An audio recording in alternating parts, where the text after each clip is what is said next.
Just just happened to glance outside, and sometimes your eye just catches those shapes. And where's Waldo? Eh, right there.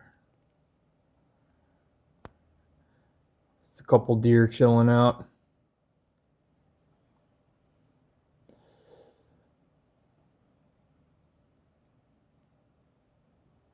That might be a buck. I don't know. I've only seen a couple bucks, but yeah, they're out there. It's kind of cool when you just happen to glance up and it's wait a second, I see it. One time I was watching by the pond, and I just saw a dark shadow going across the other side, and it was a buck, but just slowly moving out in the woods.